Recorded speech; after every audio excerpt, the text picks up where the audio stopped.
the and actually we're going to get to the point where we're going live, where we're live recording at 7 on Mondays and Wednesdays, where we will have callers call in and we can take calls and so we have the new formats coming, so we're very excited about that. So let's get into some news. Of course, we always up numbers. Over 27.2 million and rising.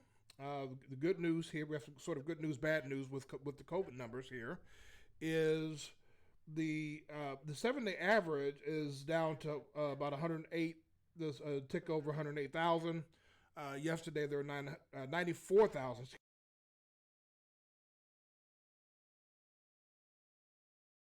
Excuse me, 94,460 new cases yesterday. So that's still a lot of cases, but we're trending downward compared to where we were a few weeks ago when we were over 200,000 cases a day.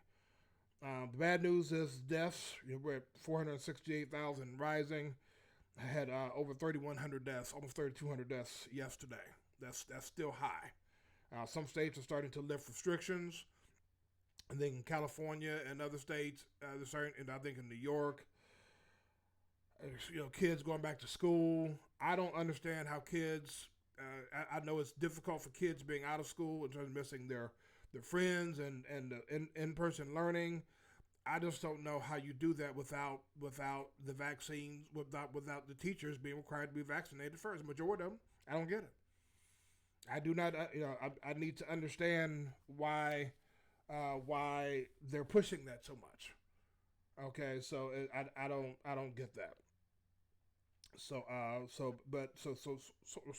sorry. So some good news, bad news with COVID numbers. Cases coming down, hospitalizations coming down, deaths unfortunately are still too high. So we still have to do our part. We have to wear a mask, social distance, stay out of small gatherings, stay out of large gatherings. Excuse me, so we can help to be responsible, do our part to bring COVID under control, so we can all get back to some sense of whatever the new normal is going to be. This takes some. When I go into a store or a gas station or any public place, I wear my mask. Okay, if I go to the drive-through to get something to eat or what have you, I wear my mask. Okay, just out of being courteous. And what I would say to those people who believe that you don't have to wear a mask, here's what I would say to you. That you have the right to go into a public place without wearing a mask. Here's what I'll say to you. Okay, for those people, and I'm not making fun of people who drink or smoke, but people who smoke, you can smoke to your lungs, turn black and what have you, but you can't smoke in a public place. You don't have the right to smoke in a public place. You can do that all you want to at home, but you can't do that in a public place. The same thing with alcohol. You could drink to your liver and to your liver and kidneys act up. Okay, you can do that all you want to, but you can't do that and get behind the wheel of a car. Nowhere does it say that we have a right, that anyone has a right to go into a public place without wearing a mask. There's nothing that says that. Okay, we all like our freedoms. We all want to be able to do what. I don't like being told what to do, but at the same time, we have to be good citizens. To our neighbors, we have to be responsible. If you're not a part of the solution, you are part of the problem. I'm just saying. Okay, so let's do our part so we can all get all of this together. Impeachment update. The second impeachment of Donald J. Trump started yesterday, Tuesday.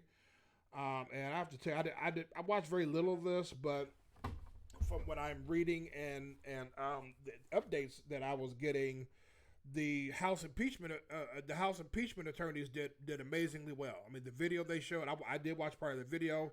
It's hard to see. It's hard to watch.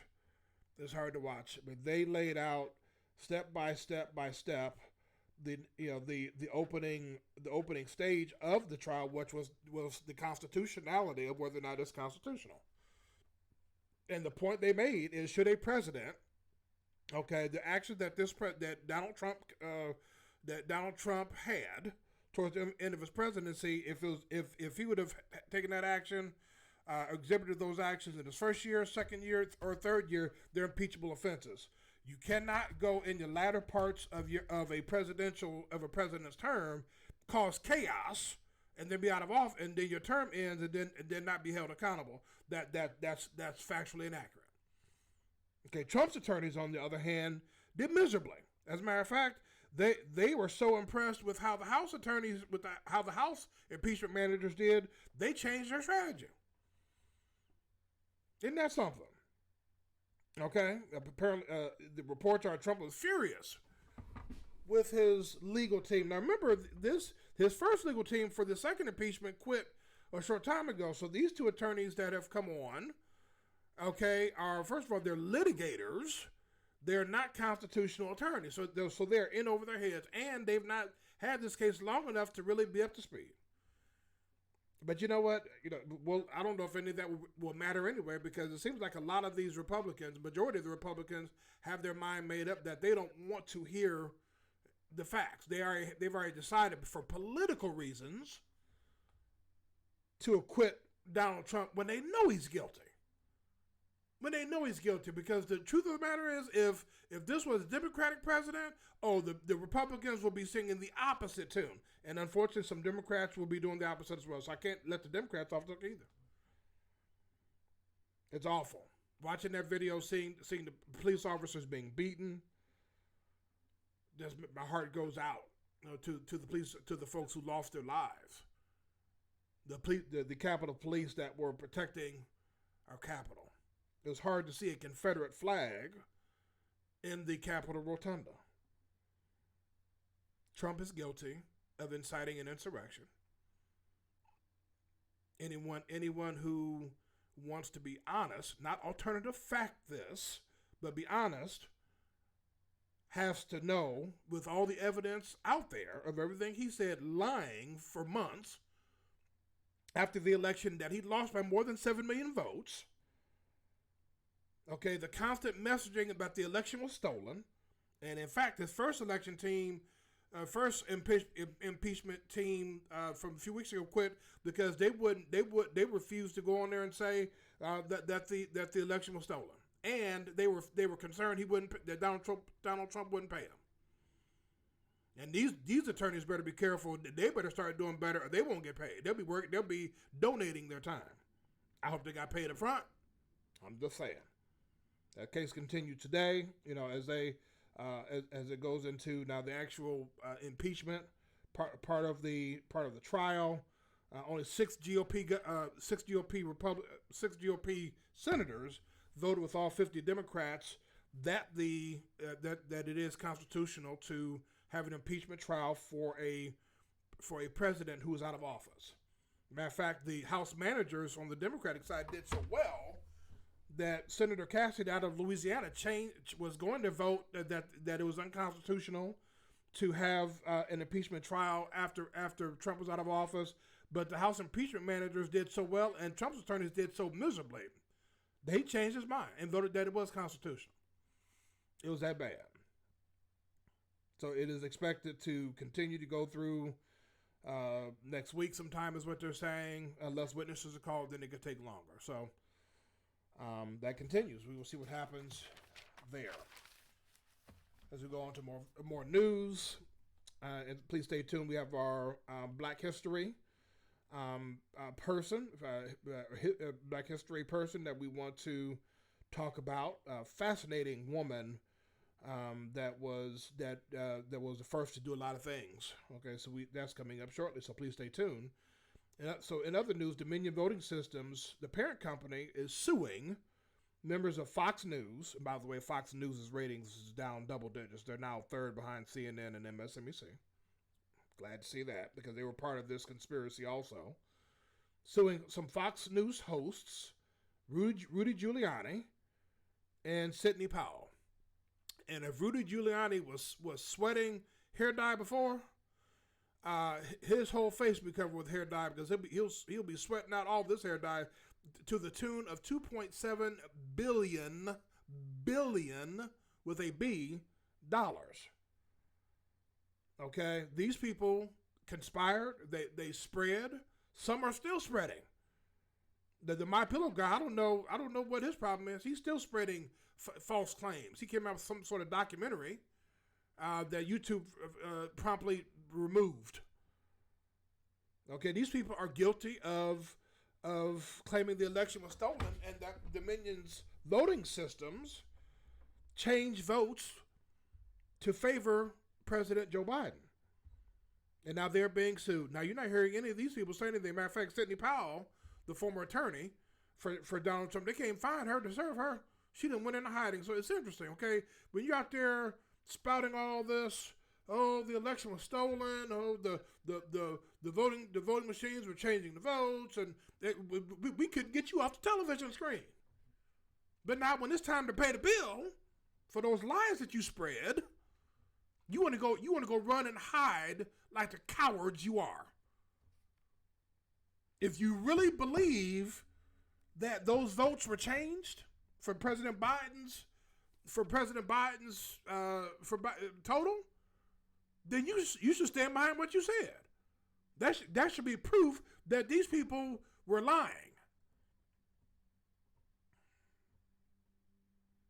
Words have consequences. You can't go and say whatever you want to say, defame a company like they did with Dominion voting systems, and then not expect to pay a cost. There's a cost. And apparently Dominion voting systems, their stock price has taken a hit since all this. So we will see what happens there. So as we move into our Black History Spotlight, remember Wednesdays in the month of February, we will be doing we'll be chronicling a famous African American. And so today we want to talk about Madam C.J. Walker. Okay, Madam C.J. Walker. I learned a lot about her in doing research on her. She was born in 1867 in Louisiana. You know, down in Louisiana, they don't have counties; they have parishes. Down. It took me a while to figure out when they would say the parish of. And I never, but yeah. Anyway, I digress. Born 1867 in Louisiana, and born Delta, Louisiana, and born 1867 in Louisiana, and died 1919 in Irvington, New York. Okay, she's 51 years old when she passed. But let's talk about Miss Madam C.J. Walker. She was the first black millionaire. Did not know that. Okay, and the business that she founded was homemade hair products for women of color. Okay, now I have 3 daughters. I have a mom. I have, I was married, and I would remember my ex-wife going on a Saturday to get her hairdo. She spent about 8 hours in the beauty salon. I think that's why I cut my hair off. I'm not spending 8 hours. I haven't spent 8 hours in a barbershop in the past 30 years, so I know I'm not spending 8 hours every other week, every other Saturday, getting my hair done. But she created her own line of hair care products for black women. Did not know that. Okay, she was born to sharecroppers. Born Sarah Love. Okay, her parents were enslaved, but she changed her name. Okay, she later changed her name. So again, she was the first millionaire. She used her fortune to do some great things: philanthropy, providing scholarships to Tuskegee Women Institute in Alabama. Okay, she also donated to the NAACP and YMCA, for young people to have a place to hang out. She was also discovered that she was the fifth child born to her parents. She was born after the Emancipation Proclamation, which means she was able to do some things that her siblings were not. Okay, but she had a hard life though. She lived a hard life. She a lot of hardship. She was orphaned at 6. Both her parents died when she was 6. She was married her first time married at 14. And then had a daughter. Then she was a widow at 20. That's a lot to go through by 20. Okay. Born to slaves, orphaned at 6, married at 14, Widowed at 20. That's amazing. Went through a lot. She would remarry to a gentleman whose last name is Walker, and helped to really take her business and develop the Walker system for hair care. Okay, and her second husband really helped to develop her business brand and model. At the height of her business, she employed over 3,000 people. Over 3,000 people. She also learned that she opened a beauty school in Pittsburgh, Pennsylvania in 1908.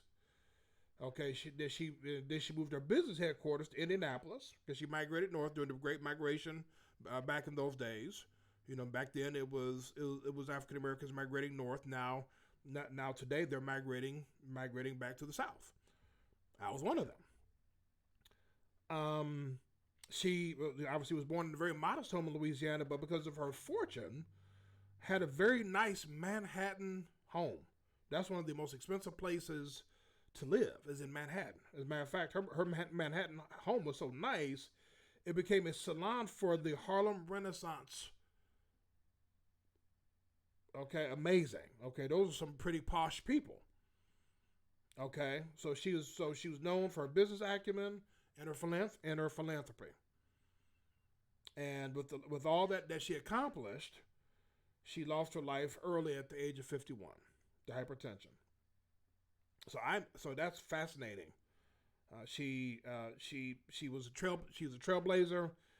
I'm a business owner, so she made it possible for back in a time where it was very difficult for Black people to really to really be able to own businesses, own property, and she blazed the trail. Okay, so fascinating research on Madam C.J. Walker. So we appreciate her contribution, which made it possible for so many other people. So let's talk some sports. Let's talk some Australian tennis. Normally we don't talk tennis, but when Serena's playing, we talk tennis. Okay, especially when it's in a major. Okay, so Serena is cruising through the early rounds of the Australian Open. Of course, everyone is quarantined down there out of safety and precaution. She's cruising through her first early rounds, likely headed for a rematch with Naomi Osaka. Naomi Osaka is cruising in her early rounds as well. And Serena's trying for her 24th major. Okay, and so she's 39 years old. She's been playing on the circuit for 23 years. That is amazing. Okay, that is amazing. And so I'm rooting for her. I would love to see her and Naomi, and I think when Serena hangs it up, I will be rooting for Naomi Osaka. I love Naomi Osaka's social justice stance. She stands up for people, and I love that. So I'm looking forward to that. And auto racing, we don't talk auto racing, but auto racing is about to start. Of course, the Daytona 500 is this weekend in Daytona, Florida. Been to Daytona before. It's really nice down there. Palm trees, the sun, the ocean. Can't go wrong with the ocean. Not a fan of the sharks, though. I'm just saying. Okay, so our Twitter poll, decided to change it up a little bit. Our Twitter poll is who will win the Daytona 500. So you can go to our Twitter @SpoliticsTalk, and the options are Chase Elliott, Denny Hamlin, Kevin Harvick, or a different driver. So please go to our Twitter page and participate in the poll. Okay, I personally think it will be Chase Elliott. Chase Elliott he's the next. Of course, he was the NASCAR champion last year. I think I see something in him. He has that edge, and he's a heck of a driver. So, and driving for Hendrick Sports, I mean, it's just Hendrick Racing is just phenomenal. Because they always have. I mean, they produced Jeff Gordon, Jimmy Johnson. I mean, it's so. I'm looking forward to seeing the race. Hope they get it in. I know there's some weather coming across the country, but we'll see. Let's move on to some NBA, National Basketball Association. Brooklyn Nets still struggling. Kevin Durant, of course, is out because of the COVID, the person that he came in contact with COVID before. So the story was he came in contact. They were playing Toronto at home last week, and one of his contacts had a COVID test that was initially inconclusive. So he first wasn't going to play in that game. Then the NBA said, okay, he can go ahead and play. Later in that game, that his contact had a Another test, COVID test that came back positive, was pulled for the game. So he's been out for a little bit. The Brooklyn Nets go to Detroit and lose lose to the Detroit Pistons. Now, in fairness to Brooklyn, Brooklyn has beaten the Lakers. They've beaten the Clippers. They almost beat the Lakers the second time. So Detroit's not a bad team. Well, yes, they are. They're bad, but they just seem to play better when they're playing better teams. But this is the sixth straight game that Brooklyn has given up over at least 120 points. The sixth straight game. They're one off the all-time record for giving up 120 points. Folks, they can't play defense. They can't play defense. Okay, and it will be interesting to see what happens. Obviously, when Durant comes back, I think there's better flow to Brooklyn when Durant is playing. But I think just defensively that they couldn't guard a person standing still. Okay, they're awful. Okay, when it comes to defense, and so we will see what happens there. Of course, the NBA trade deadline is likely coming up. Will some teams make some move? Bradley Beal have been hearing is possibility. The Golden State maybe Kelly Oubre. So it'll be interesting to see if there'll be any big moves prior to the trade deadline. An All-Star game. It looks like they're going ahead so far. As prep continues. Okay, and I'm seeing a headline that they are prepping for or thinking about having a slam dunk contest at this year's All-Star game, and it likely will be in Atlanta. So again, LeBron James, Kawhi Leonard, Giannis are not really happy about the possibility of an All-Star game, but we'll see. I'm looking at it like this. There's a part of me that wants to see it, because I like to see all the stars come together and play each other. I like to see that. But at the same time, I think with everything that has happened with the season, yes, they had a 4-month break of the season last year because of COVID. But the Lakers, for example, played, when they only had like 70 some odd days between the end of last season and the beginning of this season. So I don't know. I'm kind of torn. In the perfect world, we could have an All-Star game and I don't know what I'm saying. Anyway, so we'll see what happens there. Let's talk some NFL. Tampa Bay Buccaneers had their Super Bowl boat parade on the water. Okay, because there's a river walk around in Tampa, so they're out on the boats, and all you have to imagine is Gronk, alcohol, boat, celebration. I'm gonna let you do the math on that. That equals a very interesting calculation there. But they celebrate. And I think Tampa, if they're able to keep their nucleus intact, which means they have to keep that pass rush intact, if they can keep their offense, I think you probably need to move off Godwin. Godwin can't seem to catch the ball if it's handed to him. I don't know what his problem is. So if I'm Tampa, I maybe look to move him, maybe get a different receiver. But if they can keep their core intact, in terms of the front seven on defense and their offense, I think Tampa is going to make another run next year. So we'll see. Russell Wilson, interesting comment, possibly leaving the door open for a possible exit from the Seattle Seahawks. And it's interesting, and this is sort of goes to my topic. We've seen this before, but we're seeing. Remember, I'm going to get ahead of myself. Of course, there's some other notable quarterbacks that could be on the move. Dak Prescott still hasn't come to terms with the Dallas Cowboys for a long-term deal. Carson Wentz, the Philadelphia Eagles fly. Reports are the Philadelphia Eagles want 2 first-round draft picks. The Philadelphia Eagles are high on something. Okay, how you could ask for 2 first-round draft picks? Matthew Stafford didn't get 2 first-round draft. I think he did. But wait a minute. Wait, I could be wrong anyway. But the Carson Wentz is not worth 2 first-round draft picks. He's worth maybe like a first and a third. Okay, or a first and a decent player.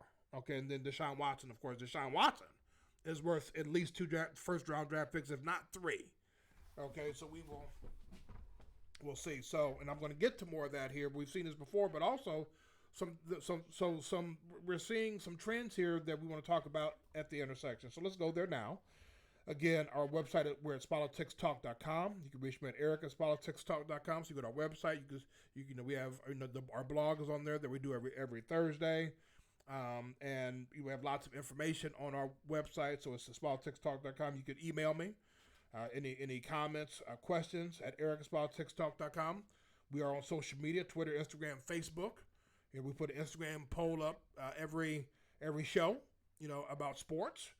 So please, you can go there and check that out. So please click share, like, follow, and subscribe to our YouTube channel.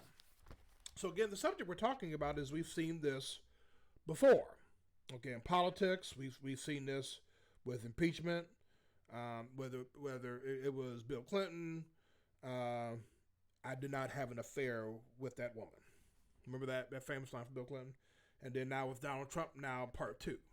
Okay, and in sports, NBA stars going and forming super teams, and now could that be having an effect on NFL quarterbacks and other big time star players that are sort of looking to go do the same? We just got done talking about the possibility of Russell Wilson maybe exiting Seattle Seahawks. He's got hit 400. He's gotten hit a lot in Seattle. Okay, I mean there's let Russ cook, but Russ is getting cooked because he's getting hit a lot. Okay, and he wants to be. Russell Wilson is a really good quarterback, and the offensive line has been awful, and he does not like the direction of the team. So he has put Seattle on notice. Hey, get this fixed. Excuse me. I know I'm under contract, but get this fixed. He's put him on notice. So remember in the NBA, in terms of super teams, back in Michael's day, teams played. Kobe played 20 years for the Lakers. Michael played. We don't count the years he played with the Wizards. I mean, he just wanted to play some pickup ball for a little bit. We won't count that. But Michael played most of his career with the Bulls. Isaiah stayed with Detroit, the Pistons. Things were different back then in terms of players going to form their own super team. Look at LeBron James. Now the first super team was the Celtics with Kevin Garnett, Paul Pierce, Ray Allen. But really it was LeBron James, okay? When he took his talent to South Beach and teamed up with Wade County, and Chris Bosh. Okay, and then he had a sort of a super team when he came back to Cleveland. I guess he got tired of his talents in South Beach, decided to bring his talents back to Northeast Ohio with Kyrie Irving and Kevin Love. So he won 2 championships in Miami, comes back, wins the championship in Cleveland. Remember, they beat that 73-win Golden State team, knocked them off, okay? And now he's gone to the Lakers and formed a super team. So when you see these NFL quarterbacks, when these star players, could we be seeing an era where we're seeing a new era in the NFL where these star quarterbacks, let's face it, you have to have a quarterback. Excuse me, sorry about that, folks. You have to have a quarterback to win nowadays. The days of having a really good defense like the Ravens with Ray Lewis and a game managing quarterback, those days are over. You cannot win a Super Bowl without a dominant competent quarterback. Okay, so just like in politics, we've seen Democratic presidents have to, and I'll come back to the sports in a minute. We've seen Democratic presidents have to bail out Republican presidents in terms of the economy. Clinton, with Bush Sr. in between that, had to bail out Reagan and Bush Sr.'s policies because they left the economy in a mess.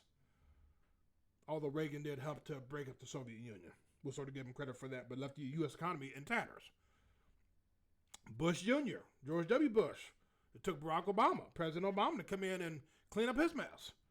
And now President Trump and now former President Trump and President Biden coming in to clean up his mess. So we've seen this before, whether it's with politics and also with sports, with now NFL players possibly sort of taking a page out of the NBA players' playbook. I think these athletes now realize that they are a brand. They are a brand. They realize that they're a commodity. And when you are the top of the top, best of the best, then they're really realizing Deshaun Watson forcing his way. That could get ugly. It's gotten ugly because he still hasn't talked to his new coach. Dak Prescott could force his, even though he's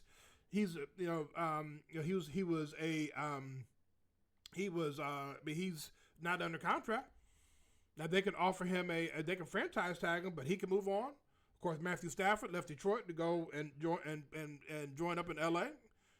He wanted out of there, and Denver. And so it's are we seeing a new era of NFL players taking a page from the NBA and realize, you know what, I'm what people come see.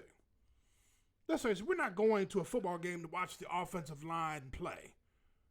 We're not going to watch the field goal kicker kick a ball between the uprights. We're not doing that. We're coming to watch the quarterbacks do what they do. Especially since the big hits have been taken out of football.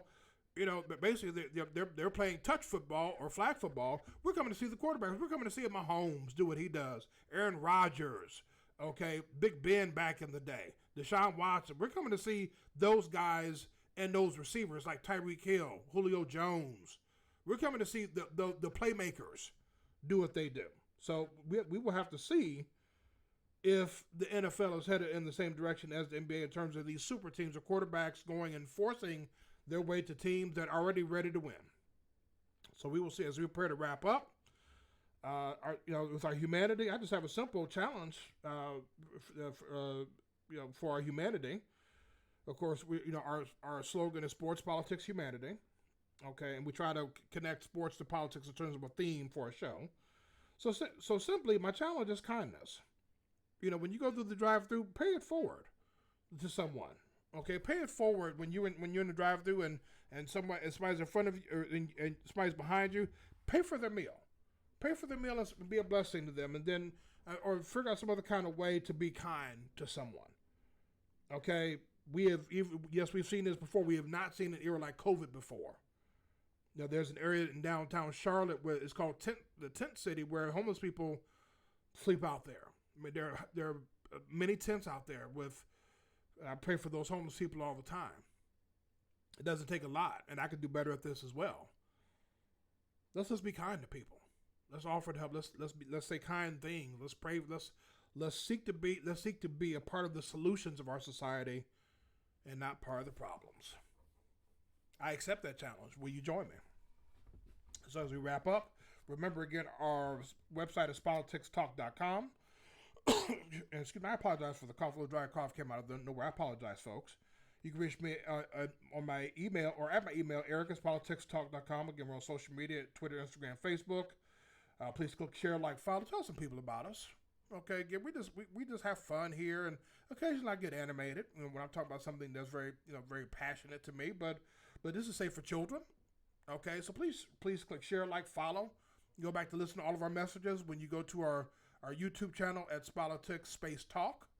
Okay, every video we've ever done is there, and you can actually access those shows on our website by at the top of the website where it says listen to broadcast.